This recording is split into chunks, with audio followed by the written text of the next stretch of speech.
Hello and welcome to Dialogue. I'm Wang Longmang in Beijing. China's two-child policy finally came into effect on January 1st, allowing families to more easily expand their numbers. But will this new policy upset the existing family structures that have been built over previous decades? And why aren't more families rushing to take advantage of the new policy? How dire is China's demographic crisis, and will this new adjustments be enough? To discuss all that and more, I'm joined in the studio by Liu Baocheng, Dean of the Center for International Business Ethics at the University of International Business and Economics, and also Han Hua, a media and communications consultant. But before we get started, let's take a look at this. China's universal two-child policy comes at a time when the country is facing a looming demographic crisis. Now, about 16 out of every 100 Chinese residents are over the age of 60. That number may even increase in the coming 3 decades to 40 out of every 100. That's about 500 million people out of China's total population. Meanwhile, China's working-age population, which is defined as people aged between 16 and 60, fell by a record 4.87 million to 911 million in 2015, the 4th consecutive year of decline. The disappearance of demographic dividends will have a negative impact on China's economic growth. But now, with families in China being able to have 2 children, the demographic structure is expected to shift. And, on a larger scale, China's economic growth will also benefit from the potential baby boom. Experts predict that the two-child policy will fuel the Chinese economy, contributing 0.2% to GDP growth in 2016. In the long term, that population growth could boost GDP an average of 1.72% until the year 2075. But all of this depends on couples actually having that second child. Since China adopted a selective two-child policy, the country's newborn population dropped 320,000 from 2014 to 16.55 million last year, instead of an expected rise. Many couples are reluctant to increase the size of their families due to the growing cost of education and health care. Some observers also believe that 3 decades of living with the policy of one couple, one child has already changed people's attitudes towards family structure. Whether a baby boom will really prove to be the boost China's economy needs still remains to be seen. So now let's talk about China's second child policy with our studio guests here, Ms. Han Hua and Professor Liu Baocheng. Welcome to Dialogue. Thanks. So China's one-child policy is no more. We've seen this this gradual relaxation process all the way since 2014, and now it is replaced by a second child policy. But before we even start discussing the kind of effectiveness that this new policy could bring, let's talk about this question: whether or not this new policy could encourage parents to have a second child. I think it will, in the foreseeable future, I would say, with the new additional favorable policies to be added towards the second child policy, like the encouragement, the right promotion and the publicity, as well as some subsidy, maybe some subsidy from the local governments. Maybe people will be more encouraged to have their second child, but currently people are still in their maybe waiting and seeing period to see how the policy will go and how they will calculate how it will affect the family structure as well as the cost, both tangible and intangible cost. It will affect a family structure. Well, this new major policy shift came amid China's new reality: an aging population, an aging workforce, and a low fertility rate. So, Professor Liu, what are your thoughts on this new policy? Could it eventually bring the targeted results? Well, human production are in 3 dimensions: people, reproduction, material creation, and spiritual creation. So it's a natural right to maintain the reproductive rate for the viability of any race. But the issue is that I see an alienation in the human behavior, that they use too much economic calculation to deal with a natural right. And now I think the policy intention is still focused on a very short-sighted utilitarian approach. Oh, we need more workforce. We need to balance the gender. But I think now it is really to return the basic human rights and basic human instinct. And no country in the world, over 200, have had such a policy, and they never run into disaster simply because of the size of the population, because people will have a natural way to correct themselves and to be more adaptive to the habitual environment. So therefore, I think now with the urbanization process and also with better education, with better entertainment, and people now are having a more rational plan, and so therefore they do not really have the inclination to go to that natural right. But it seems that for many people, this rights that's being given back to them is kind of hard to digest. As you mentioned, a lot of parents are waiting to see whether or not they're going to have the second child. So why is that? Why are they having second thoughts? I think things have changed so drastically over the past 30 years. It is true that the one-child policy is a policy with Chinese characteristics, and we can see it produced very positive results in terms of the economic development for the past 30 years. But it also created many side effects with regard to the traditional culture shaking, as well as, the social structures not that stable. We are already we're still a developing economy, but in terms of the population, in terms of the age of the population, we're already in a developed status. So I think the government is determined to change that status, to make the population more vivid, more creative, because we are also promoting this creative industry in our next economic transfer.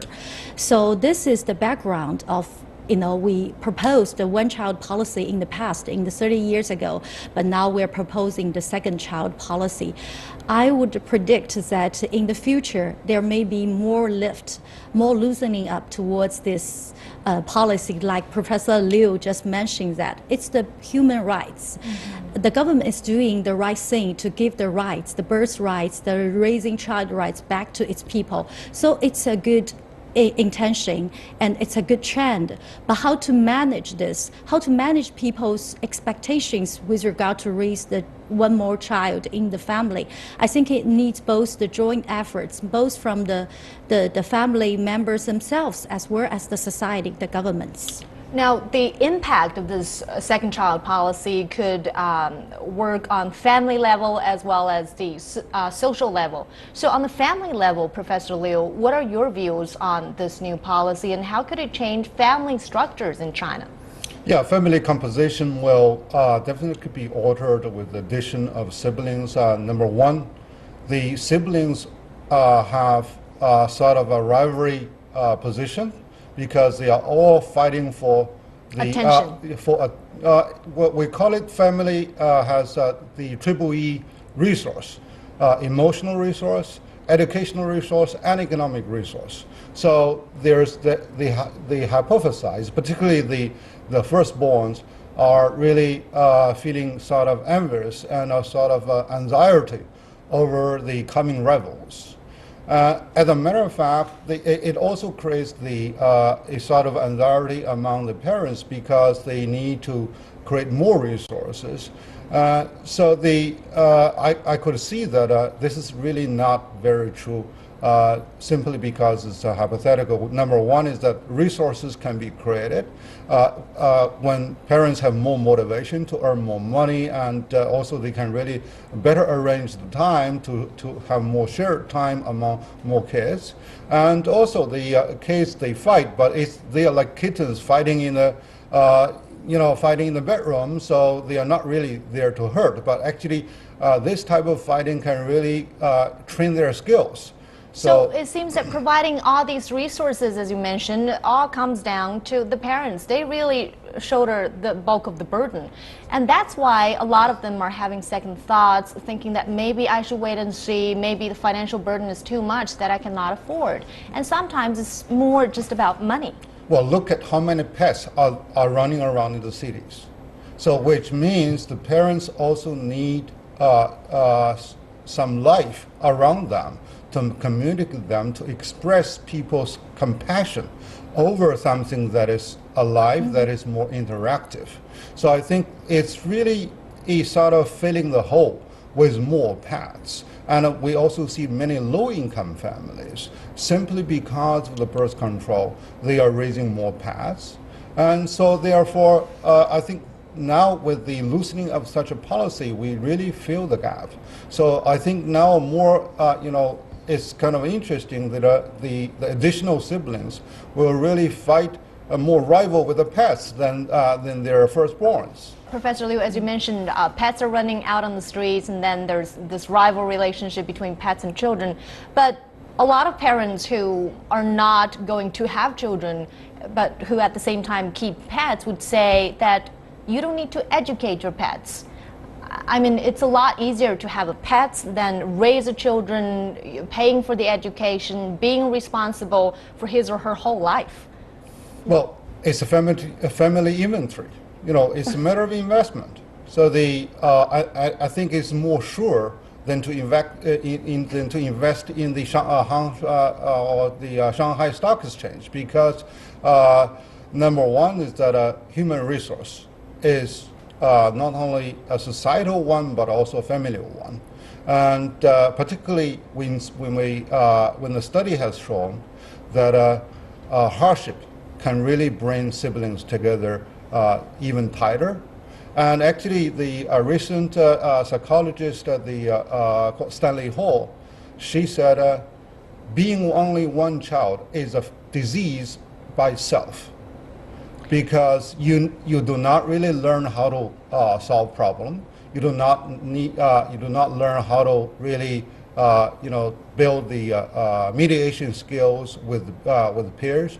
So you go to the adults right away. So this type of environment can really create huge problem for family management and for community management. So therefore, the firstborns are considered to be superstars in China, emperors and empresses. So the level of spoilage can mean a very bad or even toxic return on investment for the family. So I think now with the more sibling effect that is lying there, so actually families can be really relieved of all the future worries. Of course, if we have better, social welfare program, both in terms of maternity leave and also child care, but most important is the improvement of medical care and also schooling, because these are something that really are impeding on the decision of those young parents to have more. Well, you mentioned that parents, the government thinks they're doing parents a favor to give back their reproductive rights. But at the same time, it seems that parents do not necessarily appreciate this change.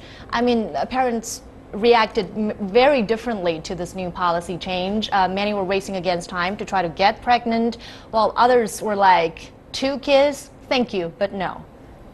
Yeah, I say it's really the law of inertia at play. In 1979, when we introduced this policy, the government spent huge amount of efforts and resources to deter the incentive to have more children. And I visibly see that they carry pregnant women onto those tractors and have forced abortion, and huge amount of resources and a huge amount of the causes for social instability was introduced. But right now, after almost 3 decades, people are put or are rather tamed or domesticated in such a sort of situation, and people need to see what is really lying ahead.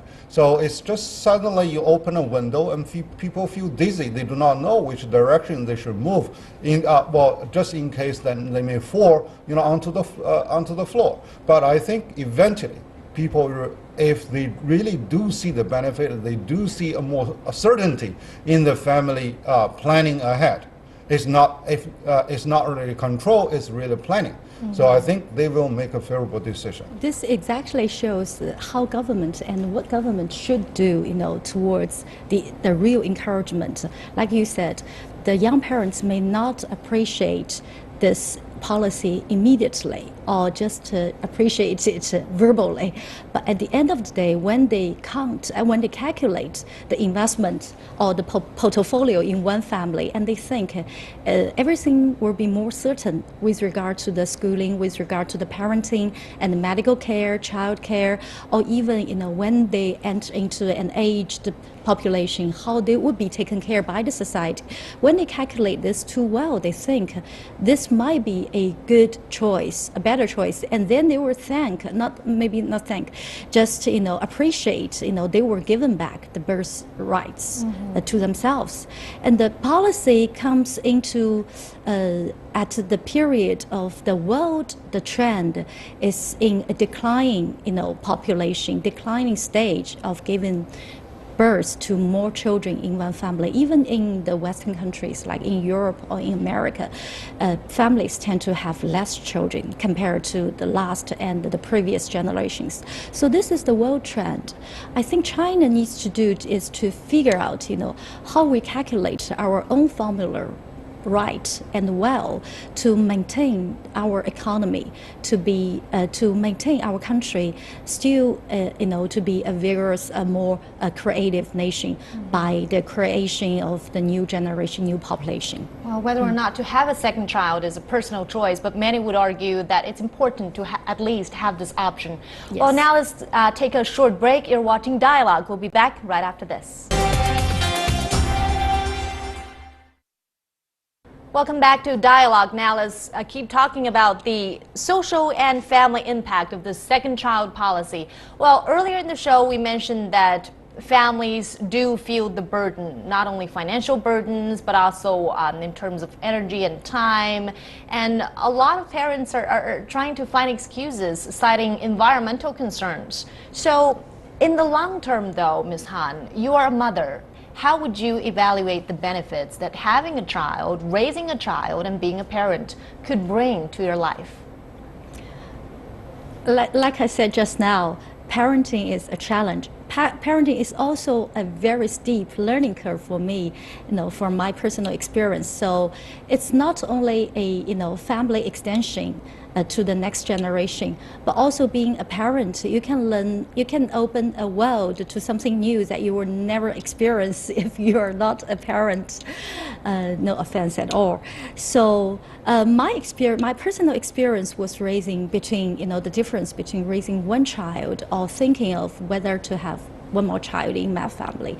And the past experience shows that even there is no peer pressure from the family in itself, we can always create for the child to teach the child the real value, not to be very selfish through the co-raising, measure, such as, you always create or have the child to have more peers, more friends from the school, from the society, from the neighborhood. Then I think the children, the value education in one family will not be missing at all. Well, you talked about the benefits that having a second child could bring, and then we are seeing a lot of resistance, a lot of reluctance, and particularly people who were born before the one-child policy was introduced back in the 1970s. They couldn't understand why there's so much resistance. Well, for the firstborns, they always think their monopoly is always good. It's like the market player, and now there is someone who is going to divide. But I think now when they really get rationalized, they will see that they are going to be shared. They are not going to be divided over the resources, and also that it is additional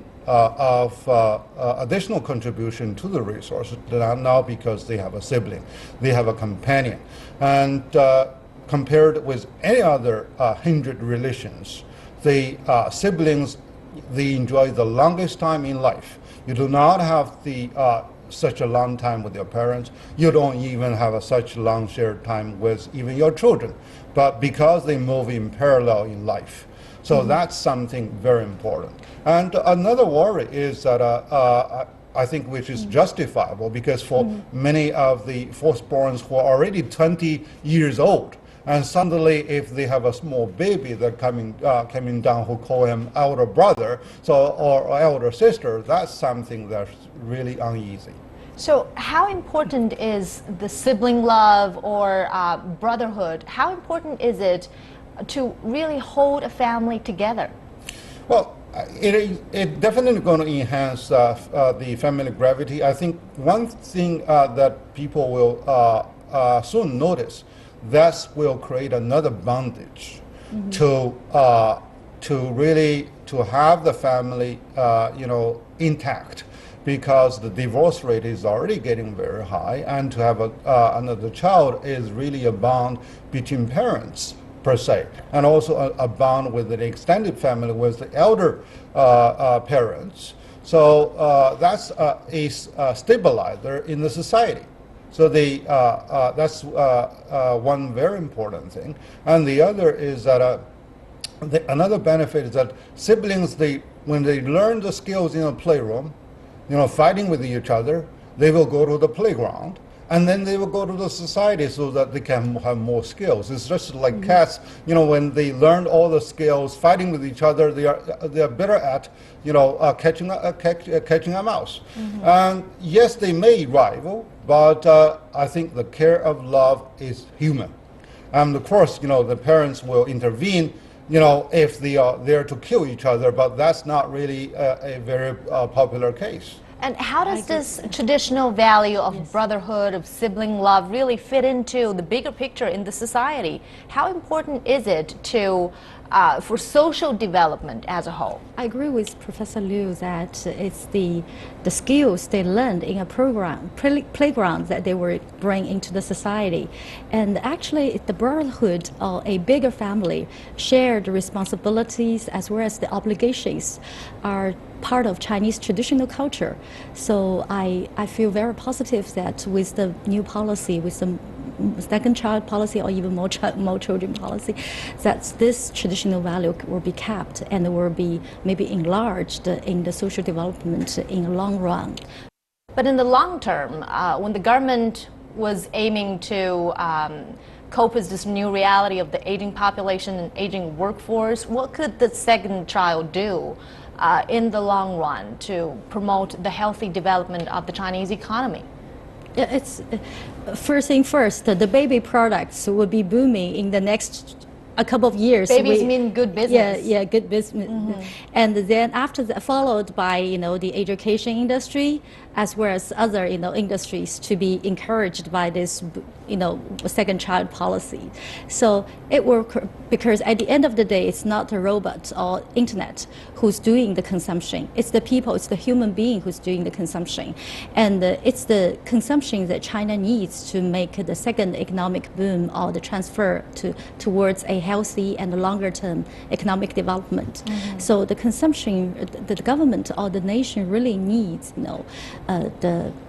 the new population, the growing population, to contribute to the economic development, not from the workforce perspective, but also from the consumer perspective. But yes. Let me interject. In 1979, when we introduced the birth control policy for the one child, I still remember what Deng Xiaoping said. We will not let the population growth to devour the fruit of economic growth. But now we see the reality. Commodity price is cheap everywhere, and a small number of people can grow enough food for the rest of the people. So the worry, over the limitation of growth is groundless. So I had a debate with people from the Roman Club, because when they produced a book on the limitation of growth, that really scared the whole world. And China took serious action to control population. But we kind of ignore that population, they are the smartest animals. They know how to crack themselves to be more adaptive to the environment, either by family size or by family quality. And number two is that, people are the most dynamic resources, and they cannot really kill each other simply because they are more creative. They found a way to manage, they found a way to distribute. So therefore, that really gives a huge hint for reflection on the democratic policy.